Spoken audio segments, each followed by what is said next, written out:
आता आपण इतिहासाची साधने याच्या पुढील विभागात आहोत. चला तर आपण आतापर्यंत भौतिक इतिहासाच्या साधनांचाच अभ्यास करत होतो. तर ह्याच्यामध्ये आपण अजून थोडंसं स्पष्टीकरण घ्यायचं आहे त्याचं. तर कशा रीतीने? तर आपल्याला काही इतिहासामध्ये काही शिलालेख मिळालेले आहेत, काही मूर्त्या भेटलेल्या आहेत. तर त्याच्याबद्दल सांगताना मला असं सांगायचंय, की शिलालेख हा इतिहासातील अत्यंत महत्वाचा आणि विश्वसनीय असा पुरावा आहे. कारण तो त्या काळामध्ये कोरला गेलेला आहे, लिहिला गेलेला आहे.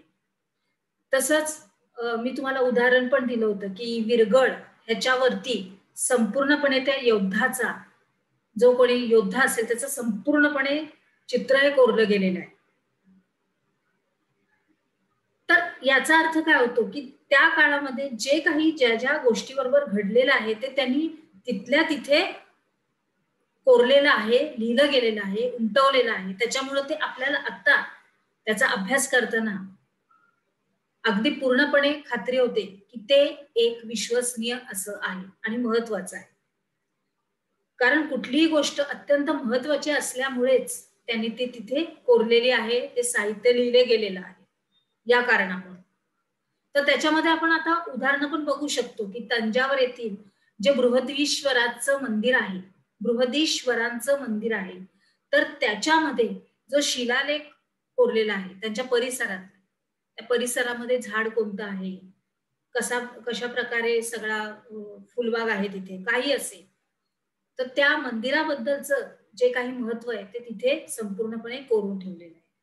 तसंच अजून पण आपल्याला काही काही मिळालेलं आहे, जसं की चालुक्य काळातलं, यादवांच्या काळातलं, तर ते त्या त्या क्षणालाच त्यांनी पटकनच लिहून ठेवलेलं आहे. त्याच्यातून आपल्याला त्याची भाषा, लिपी आणि त्या काळचं समाज जीवन हे आपल्याला समजण्यास अगदी सोपं जातं. त्यांनी भाषा आपल्यासाठी कुठली वापरलेली आहे, जी सगळ्या सर्वसामान्य लोकांना कळेल अशीच ते भाषा वापरत असत.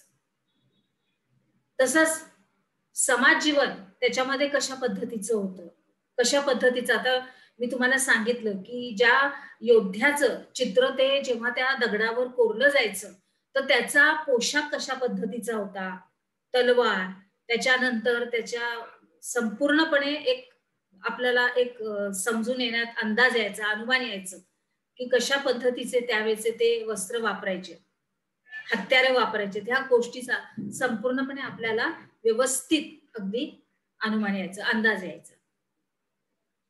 त्याच्यानंतर आपण बघूया तांब्याच्या पत्र्यावर कोरलेल्या लेखाला. त्याच्यावरती जो लेख कोरला जायचा त्याला ताम्रपट म्हणतात.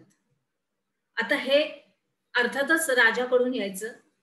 ज्या काही नियम, आज्ञा पालन करण्याचे जे नियमावली असायची ते त्या ताम्रपटावर लिहायचे.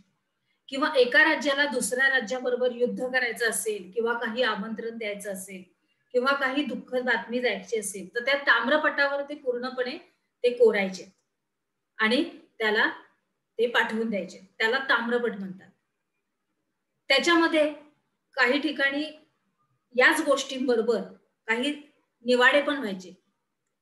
त्यांच्या राज्यामध्येच काही भांडण-तंटे झाले किंवा काही विषय आले, तर त्याच्यामध्ये तो जो निवाडा केला जायचा संपूर्णपणे राजवाड्यात, ती गोष्ट संपूर्णपणे सोडवली जायची न्यायाने, व्यवस्थित नियमावलीने. तर त्याचा तो निवाडा असायचा, त्याचा पूर्ण आराखडा त्या तांब्याच्या पत्रावर पूर्णपणे कोरला जायचा, की या दिवशी या ठिकाणी हा निवाडा करण्यात आलाय. मग तो कोतवाला बरोबर असेल, सेनापती बरोबर असेल, सर्वसामान्य जनतेबरोबर असेल, राजाचा प्रधानाबरोबर असेल, काही कोणत्याही प्रकारचा तो निवाडा असेल. लक्षात आला आता इथपर्यंत? तर चला आता आपण पुढे जाऊया. ह्याच्यामध्ये आतापर्यंत आपण बघितला भौतिक साधन, तर आता आपण बघणार आहोत लिखित साधन. तर लिखित साधनं कोणती कोणती होती? पहिल्यांदा आपण उदाहरणं बघूया. मी एक तक्ता इथं घातलेलाच आहे. त्या तक्त्यामध्ये संपूर्णपणे लिखित साधनं आहेत. जसे आपल्याला वस्तू, वास्तू, अवशेषावरून भौतिक साधनं, तर आता त्याचं रूपांतर आता आपण जे लिखित बघतोय, ज्या दगडावर शिलालेख लिहिले गेलेले आहेत, त्या लिपीचा भाषेचा वापर केलेला आहे. तांब्याच्या पत्रावर ताम्रपटामध्ये लिपी भाषा त्याचा वापर. तर ह्याच्यामध्ये काय काय अजून त्यांनी लिहिलेलं आहे, लिखित साधनं कशा पद्धतीची होती, काय काय लिहिलं गेलं, त्याची आता इथं उदाहरणं पण आपण बघूया. राज दरबारातील कामकाजाची कागदपत्र अत्यंत महत्वाचं. आता मध्ययुगीन कालखंडामध्ये हा संपूर्णपणे राजांचा हा काल होता. राजे त्या काळामध्ये संपूर्णपणे राज्य करत असत. तर अर्थातच त्यांच्या दरबारामध्ये जे जे काही होणार आहे ते सगळं काही या लिखित साधनामध्ये नमूद केलेलं असतं. तर त्याच्यामध्ये काय काय आहे त्याच्या मध्ये पण उदाहरण आहे. वंशावळी, शाकावली, पत्रव्यवहार, खलिते, न्यायनिवाडे, आज्ञापत्रे, ग्रंथ, चरित्र, परदेशी प्रवाशांची प्रवास वर्णन, बखरी, तवारीख. अर्थात मी ह्याचं सगळ्याचं तुम्हाला स्पष्टीकरण देणारच आहे. आपण विस्तृतरित्याच अभ्यास करणार आहोत. ह्याच्यामध्ये आता आपण बघितलं तर खूप खूप भाषांची रूपं आहेत त्याच्यामध्ये. कारण की आपण बघितलं की परदेशातली लोक पण आपल्या देशात यायची, आपल्या देशातली लोक परदेशामध्ये जायची. तर भाषेचा व्यवहार हा सगळ्यांना कळला पाहिजे. कुठली भाषा काय बोलतायत ते. तर आपला भारत देश असा होता की तो परदेशातील लोकांशी अतिशय त्यांचे व्यापारी संबंध चांगले होते. म्हणजे जसं की आता आपण बघतोय की अरेबियन, पार्शियन, मोदी सगळ्या विविध लिपी आणि विविध भाषांची रूपं ही आपल्या भारत देशामध्ये आहेत. तर कशा रीतीने ते करत असत तर भुर्जपत्रे, पोथ्या, ग्रंथ, फरमाने, चरित्रे, चित्रे यांच्यावरून आपल्याला मध्ययुगीन काळातील महत्वाच्या ऐतिहासिक घटनांची माहिती मिळते. संपूर्णपणे आपल्याला एक अंदाज येतो की कशा रीतीने ते व्यवहार करत असत, कशा रीतीने बोलत असत आणि एकमेकांना समजवण्यासाठी सोयीस्कर भाषा वापरायची की जेणेकरून समोरच्या माणसाला काहीही अडचण येऊ नये. बरोबर आहे. आता पुढे काही काही परदेशी प्रवासी जेव्हा आपल्या देशामध्ये यायचे, आपल्या देशाचं संपूर्ण वर्णन करायचे, तर ते प्रवासी त्यांच्या भाषेत यायचे, हे करायचे. कारण ते परदेशी होते, त्यांची भाषा अर्थातच वेगळी होती. आपल्या भारतामध्ये त्यावेळेस कोणत्या भाषा वापरायचे, अर्धमागधी होती, मोदी होती, पाली भाषा होती, विविध होत्या भाषा. तर त्याच्या संस्कृत भाषा होती. तर त्याच्यामध्ये जेव्हा परदेशी लोक यायची तेव्हा ते या भारताचं फार सुंदर असं वर्णन लिहायचे. तर मग ते त्याचं भाषांतर आपल्या भाषेमध्ये करायचे. म्हणजे हे सगळं लिखित साधनामध्ये नमूद केलं जायचं. लक्षात आलं? इथपर्यंत व्यवस्थित लक्षात आलं मुलांनो? चला पुढे जाऊया. आणि त्याच्यामुळेच याच्यावरून आपल्याला अंदाज येतो आपल्या लोकजीवन, वेशभूषा, आचार विचार, समारंभ याची आपल्याला संपूर्णपणे एक आखणी समजते की कशा रीतीची होती, खाण्यापिण्याचे पदार्थ कसे होते, या सगळ्या गोष्टींवरून सुद्धा आपण त्याचा अभ्यास अनुमान करू शकतो. बरोबर आहे. तर आता पुढे जाऊया. पुढच्या विभागामध्ये आपण आपल्या भारतामध्ये कोणते कोणते भारतीय प्रवासी आले ह्यांच्याबद्दल सुद्धा सविस्तर अभ्यास करणार आहोत.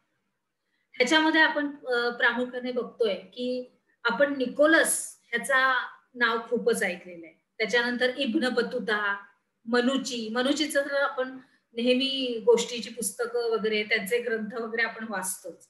त्याच्यानंतर अल बेरुनी हा व्यक्ती, या सगळ्यांचा समावेश होता की हे परदेशातून आले, त्यांना आपला भारत देश खूप आवडला, आपली संस्कृती, आपली वेशभूषा, आपलं लोकजीवन त्याच्यावर त्यांनी फार सुंदर असं वर्णन केलेलं आहे त्यांच्या ग्रंथातून. त्याच्यामुळं हे अगदी आपल्याला दिसण्यात येतात, त्यांचा समावेश आहे.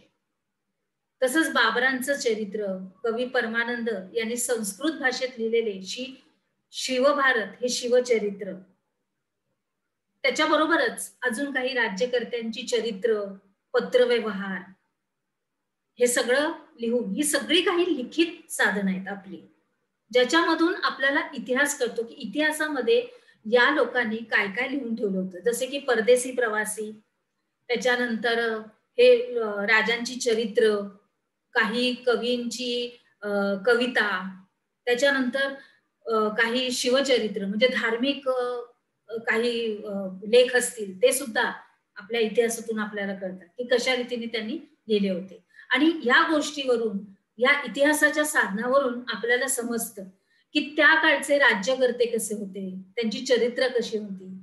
तसेच त्या चरित्रांबरोबरच त्यांचा पत्रव्यवहार दुसऱ्या देशाशी कसा व्हायचा, त्या पत्रव्यवहारात जो काही मजकूर लिहिला जायचा, जो काही मसुदा असायचा, तो कशा पद्धतीने असायचा, ह्याचा आपल्याला संपूर्णपणे अंदाज येतो.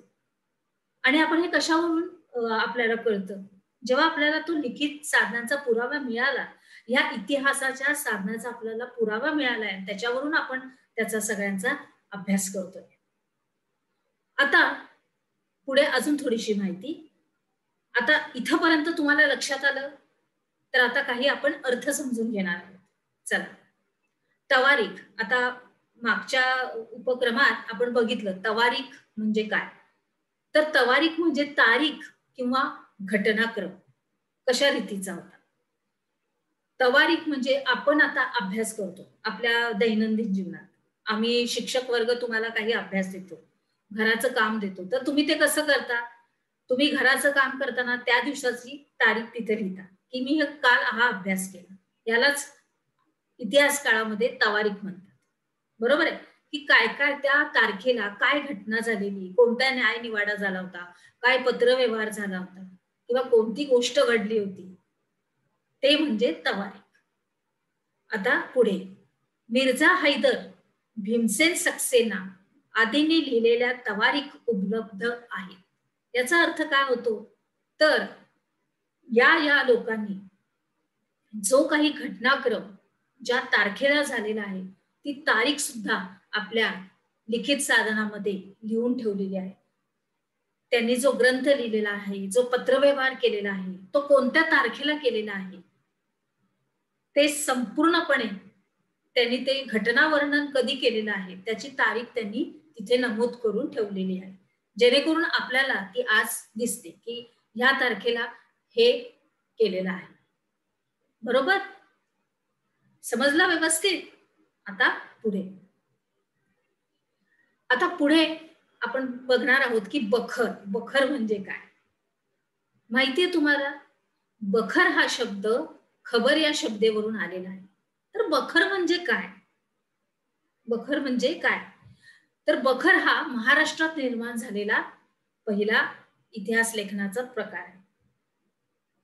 जसं की एखाद्या शत्रूची बातमी किंवा त्यांनी केलेलं काही वाईट कृत्य आपल्याला कशा रीतीने कळत असत, खबरेवरून आपल्याला ती बातमी यायची.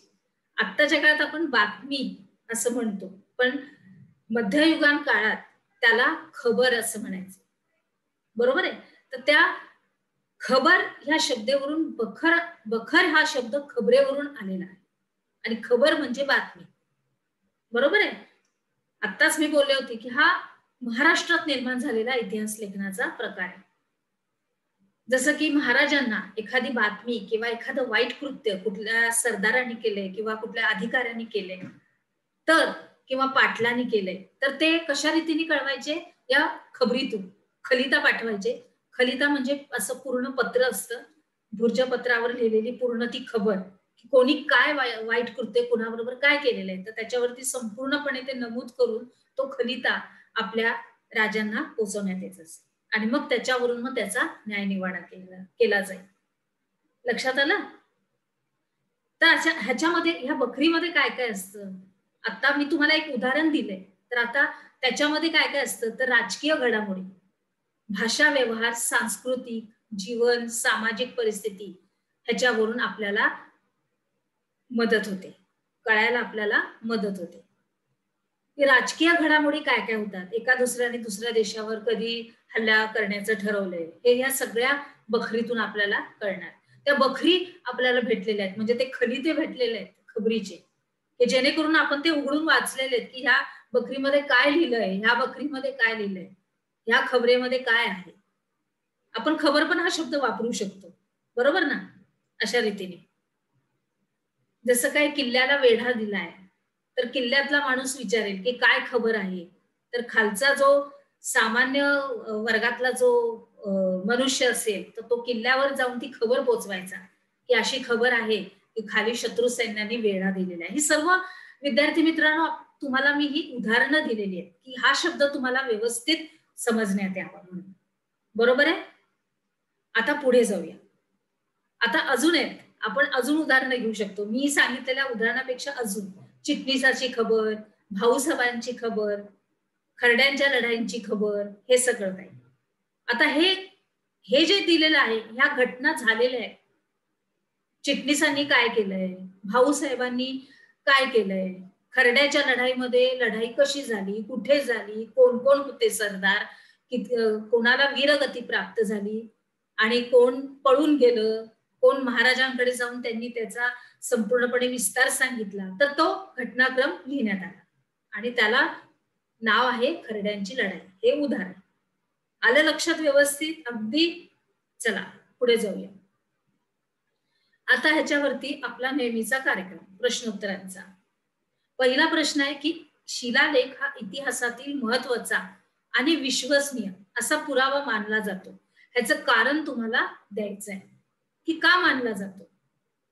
दुसरा आहे लिखित साधनांची तुम्हाला उदाहरणं सांगायची आहेत. लक्षात आलं. त्याच्यानंतर बखरीमध्ये कोणती परिस्थिती ही व्यवस्थित कळते. आताच मी तुम्हाला सगळं काही सांगितलेलं आहे. त्याच्यानंतर तवारीख म्हणजे काय आणि बखर ही कोठे निर्माण झाली सगळ्यात प्रथम. बरोबर. चला तर आता आपण पुढच्या विभागात जाऊया. चला.